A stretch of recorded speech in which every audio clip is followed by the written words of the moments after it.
What's up, family? Welcome back to the channel. I'm your host, Thatbaldbrutha. Today we're going to be jumping over to Jubilee, asking the question, do all black men think the same?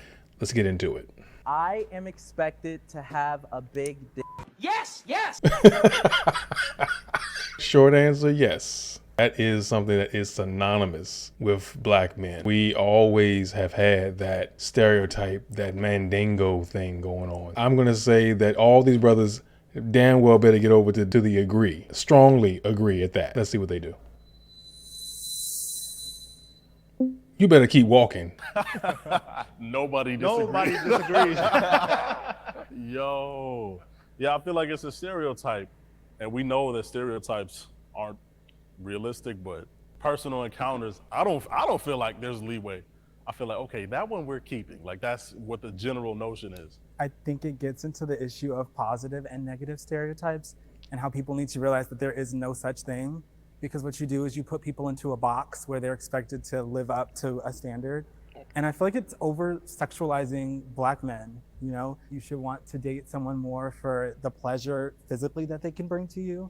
And I know I've talked to people personally who will be like, oh, you're lucky you're black, you have a big member. And I'm like, well, I have other things to offer too. Like, I'm well-spoken, I have a good sense of humor, I'm well-traveled. Like, you go straight to like what's underneath my zipper. Yeah, I mean, that's been my experience a lot of times, especially, you know, meeting different people, that's the expectation. And I just tell them, 2-inch Punisher, you know, don't expect too much. What? I'm just joking, but I think a lot of people watch a lot of porn too, and that's where it comes from. Like when you watch a lot of porn, you see, you know, these mandingos and, you know, 10-inch monsters, and they expect that to be reality. And a lot of times it's not, but that's the expectation that they have. So Yes, you need to have some substance to your character, integrity, and that kind of thing.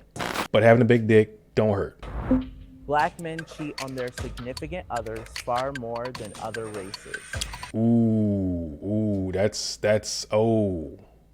I want to say no, but I don't have any facts to back that up. And I'm pretty sure someone out there is going to drop something in the comments below saying that they agree, that they think it is facts because of their experiences, or maybe there's some Brookings report that says that. I don't know. I would hope not, but these kind of questions are always loaded questions, and I hate these kind of questions. No matter what you say, someone's gonna say, yeah, right. You guys know that's how it really goes down. Black dudes are always cheating. I think these days black men get a bad rap anyway, unjustly in a lot of situations. I'm gonna go with the most are gonna disagree. I'm just like, where is this study published? Did someone do some research where they calculated numbers over a given period of time? The reason why it was going to be neutral is because I don't know the numbers. Like, that's what I'm saying. That's why I'm like, I disagree.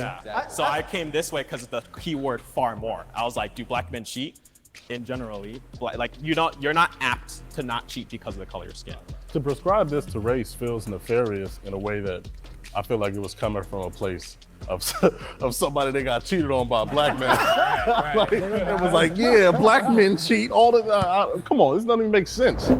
Black men are attracted to big butts. Most of us are, I would say. I think also because our women tend to be more voluptuous.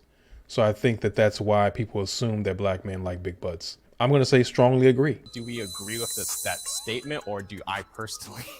I mean, there's nothing biologically innate to like black men to like ass. I think it ties into. Yeah, but Lawrence, come on, bro. You trying to tell me you don't like no big ass dude? Get the hell out of here. I'm take your black card for that shit. To hip hop and the whole strip club scene right now. We are so far gone from like the natural aesthetics of just a natural person that right now it's all about who has the baddest ass. Who ass is 25 pounds with 2-pound legs. You know what I mean? Like that's some nasty looking shit. Lollipop ass? No, negative. That is the most unnatural looking thing. I don't even understand why the hell you think that looks cute. That's wild. No, I'm not. I don't get down with, ugh. That's hot for some reason. And I personally don't get it. I mean, it looks unnatural to me, like, you know, but I mean, a nice ass is just a nice ass. N-words should stop being used by all races. Black folk have taken ownership of that word. So now I think we use it more than most other races. And it will be hard to now say, okay, everybody, all of us stop doing it. This is not going to happen. I think they're all going to go with agree because it's the right thing to say. I don't think they're going to be very honest with this one. Let's find out. That's hard. I just think the N word, when you look at the root of the word, even slaves would use it to describe other Black people when accepting their supposed oppression. So I just think when I think about that, I don't think you can do anything to erase the history and the blood that's been shed on that word. There are so many people who the last thing they heard was the N word as they were being murdered. So when I think about that, yes, I think the word should stop being used. Personally, me, I feel like it kind of starts with us. The fact that we make it so cool within music and within like entertainment, Exactly. that it lets other people feel like they have a pass, or that it's okay because my favorite rapper said it, or I heard it here, or you guys say it all the time. How come I can't say it? But at the end of the day, it's black culture pain. And if anyone's going to be using it, it should only be us. And that's it. You can't really own a word.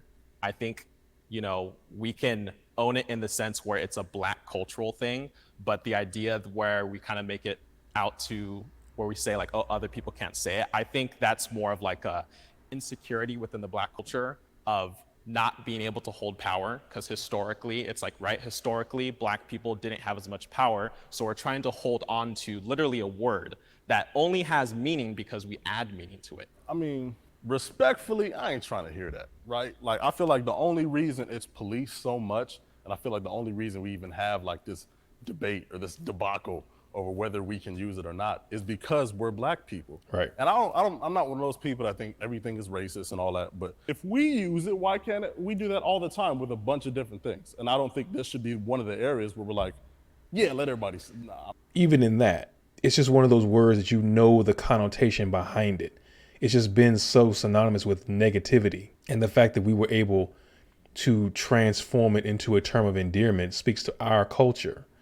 But I don't think you can outlaw it in the true sense of the word, because as long as it's being used, someone's going to be able to say, well, you're using it, why can't I use it? I think it goes back to what you're saying, boundaries. Because when you break down to inner communities where, Blacks and Asians, Blacks and whites in hip hop culture, where there's like, it's 5 group of friends and their Black friends don't care. They're like, say it. Like that happens. So it's like, we're having this broad conversation, and I know all of us aren't trying to be the spokespeople for Black people, right? But it's like, it's such a convoluted, I guess, topic where it's like the expectations aren't clear to people depending where you are. If you're on the East Coast, West Coast, like it's very unclear. That's what I think. I'm not arguing whether or not it's okay to say it or whether white people should say it. I'm just saying, if we don't want white people to say it, I think it needs to be very clear. And I think even in fact, in this new age of our culture, I think we're seeing more people saying, we don't want white people to say it. Homophobia is a big issue in the Black community.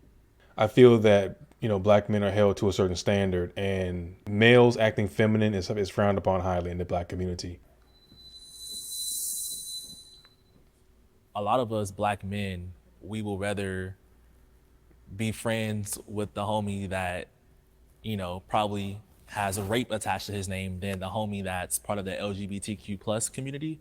And I think that that's something that, we got to work on as people, because my thing is, I don't understand the whole big phobia of, okay, what he decides to do in his free time or behind closed doors, why does that bother you so much? Why does that affect you? Like, why do you feel like it's such like the scum of the earth? And I also think it comes from religion, because I don't want to get too controversial with that, but people are very religious, especially in the Black community, Christians. And when you talk about the Bible, they say, homosexuality is a sin. So a lot of people have that ingrained in their mind. This is absolutely not right. And for a lot of people too, when they see a man, they want to see a manly man, and they associate that with being straight. Heterosexual men have a fear that homosexual men will treat them how they treat women, if that makes sense. And so they're afraid of that treatment. And I'm on somewhat agree, because I'm rather torn. I think I've lived a life where I'm around very open-minded, inclusive people. So I'm not sure how big of an issue it is in the community, but I know that in the Black church sphere, homosexuality is often made out to be the worst thing that you can be. Yep. There's almost nothing worse than being gay. And I think that's also where some of the homophobia comes from.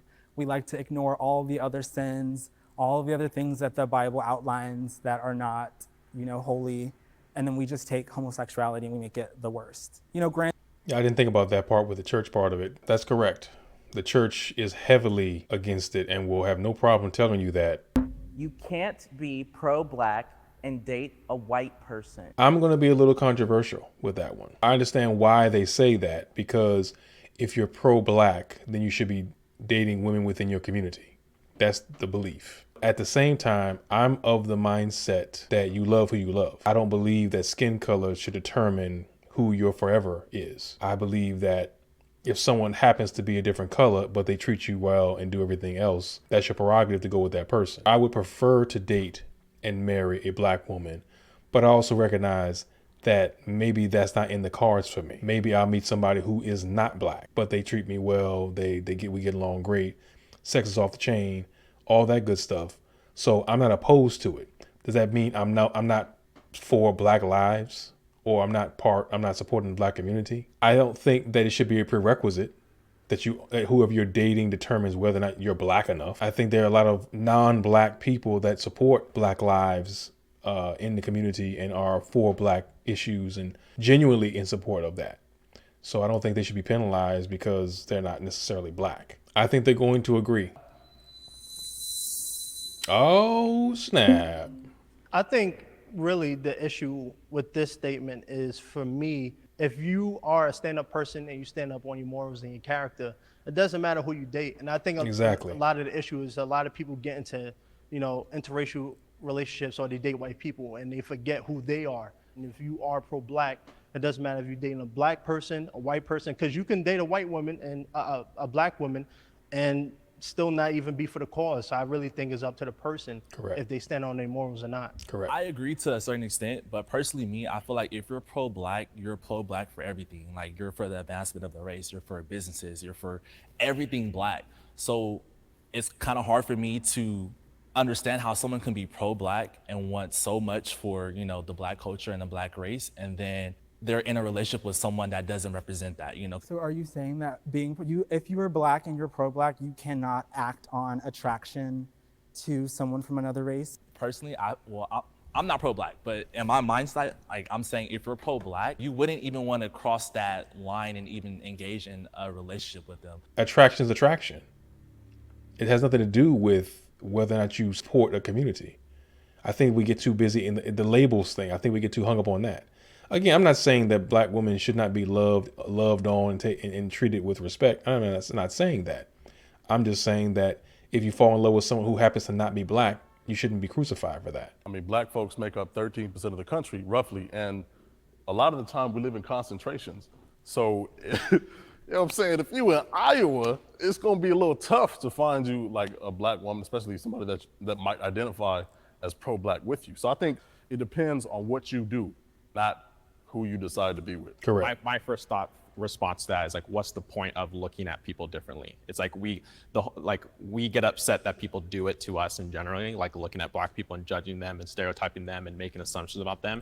It's like, so on the flip side, why should we be doing that to other people regardless of who, they're in a relationship, depending on the color of their skin? I prefer a light-skinned partner to a dark-skinned partner. Oh, colorism card comes into play. Okay. I don't play them colorism games over here. All right, so the reason why subconsciously for me, the reason why I feel that way is I grew up in a broken home. I grew up in a foster care system, so it took me a long time to figure out myself. And for a lot of times, I don't tell a lot of people this, but I used to hate the way I looked. I was like, I don't like being dark-skinned. I want to be light. And I'm just being honest, but now I'm more comfortable with myself. I guess I have a question. Do you think it's because you look at a potential partner as lighter skinned so that your potential children or so would be lighter skinned so they don't have to go through what you feel like you went through?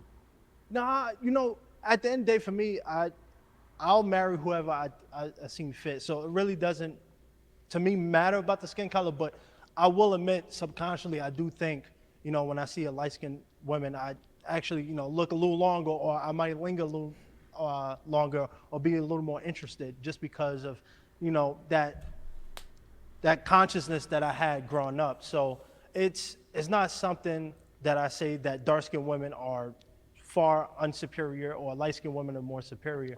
It's just because of the constant beat down and the constant hatred about me being dark-skinned and the way I was treated, that subconsciously I do think that way. That's why now I'm focusing on myself, and being a part of this discussion is very important for me, because I'm starting to realize that prejudice needs to go. Right. And I see this a lot in the entertainment industry now, where they want a black woman, but they want your complexion. They want that light skin that look like she can go in between the white family and the black family. And I think I only speak openly about it because I know there's a lot of people who feel that way too, but they don't want to admit to it, or they don't want to express it and be rejected. So I mean, you see it in the media too, so I think that plays a big part. Well, I push back a little bit on that, Avery. As someone who's in the entertainment industry, I feel like there's been an increase in the prevalence of darker skinned women in lead roles and stuff like that. So I'm not sure what date this was recorded, but I think we're going to start seeing a lot more diversity in the color spectrum when it comes to women playing different roles, or roles in general. What do you guys think about colorism? Leave your thoughts in the comments below. I'm curious to see if you guys have ever experienced it, and to what degree, or for those who don't feel that colorism is an issue. I currently go to therapy. This is very sensitive in the black community, because I made another video about this with the Men's Roundtable. You can't readily tell people that you go to therapy because people think something wrong with you in the black community. I think it's because as a community, we have always been charged with being able to be self-sufficient. And our parents and grandparents and great-grandparents growing up, they didn't have the luxury of being able to go get help. If there was a problem, it was solved in the house. You had to figure it out on your own. And I think our culture has been charged with being self-sufficient for such a long time that we look at therapy as being like kind of a weakness, I think, because we've been expected to be so strong as a community that we tend to take care of things in house, like I said. And I feel like therapy is can be perceived as a sign of weakness because you got to go get help versus being able to push through. I think that the black community used the church as its therapy. Being very religious as a culture, I think that replaced the need for therapy because we went to the Bible to find our answers. We went to the pastor or the deacon to get that kind of help, not going to a therapist in the official sense of the term. So yeah, I think that therapy is important. I myself have gone to therapy and still do, and I'm proud of it because I think that a lot of people that don't talk about it are missing out on the benefits of it. We all need help from time to time, and sometimes it takes a great deal of strength and courage to step out on that and say, yes, I could talk to somebody and it will benefit me. Having that objective opinion from the outside is a great benefit. I'm going to say these guys are going to agree. Oh, wow. Disagree. Okay. Me, my girlfriend's my therapist, but she don't like that. So, oh man. I'm thinking about going fairly soon just to speak my mind, because I feel like there's a lot of things that, everything's cool up front, but everyone has like something that's just like digging at them somewhat internally that Avery, change your mind. In some sort of way, and I feel like, if you have that type of feeling, like you should go. Yeah, therapy can be going to the beach or like going out to eat or doing something that relaxes you. So. Come on, Jared. Come on, man. Going to the beach, yeah, that's taking care of you. That's a form of therapy, Jared. Don't play semantics. You're not gonna you go to the beach for to get some relief, but you're not gonna heal trauma that you experienced as a child growing up, or issues with your parents, or relationship issues. You're not gonna solve that on a fucking beach. we have to be able to draw a line. I know what I'm saying. It's open to interpretation. Yeah. I'm here because I took it as like sitting in front of a therapist, someone licensed to do this. Do I do that? No. Do I find other avenues to relieve stress or whatever? Yes. But you can't mix up self-care with therapy. Correct. It's two different things. Correct. Yeah. I've been in therapy for quite some time, personal therapy. Just for myself, just issues that I have internally that I speak with someone with on a professional level. I recommend therapy. Therapy is literally the best thing you could possibly do. For me, I find therapy in my faith, and I know there are a lot That's of people typical. who they look at the Christian church specifically and might not adhere to that. But I think in recent years, the church has been adding more professionalism to what therapy means. Having these conversations, for some reason, it makes you feel like less of a man, because when we talk about therapy, You know, people like, really? You going to therapy? But when you think about it, that's why a lot of people have anger issues. That's why a lot of black men have anger issues, because, you know, they grow up a certain way or they face a lot of challenges and they don't know how to express it. So the first thing they do is they take it out on you or their girlfriend or their mom, and they don't have someone or an outlet to express it. So I think we need to normalize going to therapy, Exactly. and not pushing it off as a white thing. And that's the problem, is that it's not normalized. It's frowned upon. And anyone that talks about it is looked at as something wrong with that person. And as a black community, we've been through enough shit. We need to have those conversations. It's why black men are and black women are at odds right now, because we have unhealed trauma that we just refuse to deal with. And it's easier to point my finger across the table and say, oh, it's all black women's fault. And the girls point back, oh, it's all black men's fault. We all need to get that healing. Then once that healing takes place, then we as a community can be much stronger. The problem is we don't want to do that. Our pride is sometimes too strong and gets in the way of our ability to see the forest for the trees. Just saying. Shout out to Jubilee for another great video. Be sure to leave below in the comments any points you agreed with or disagreed with. If you found value in our discussion, please leave a like. It helps with the growth of the channel. Until next time, peace.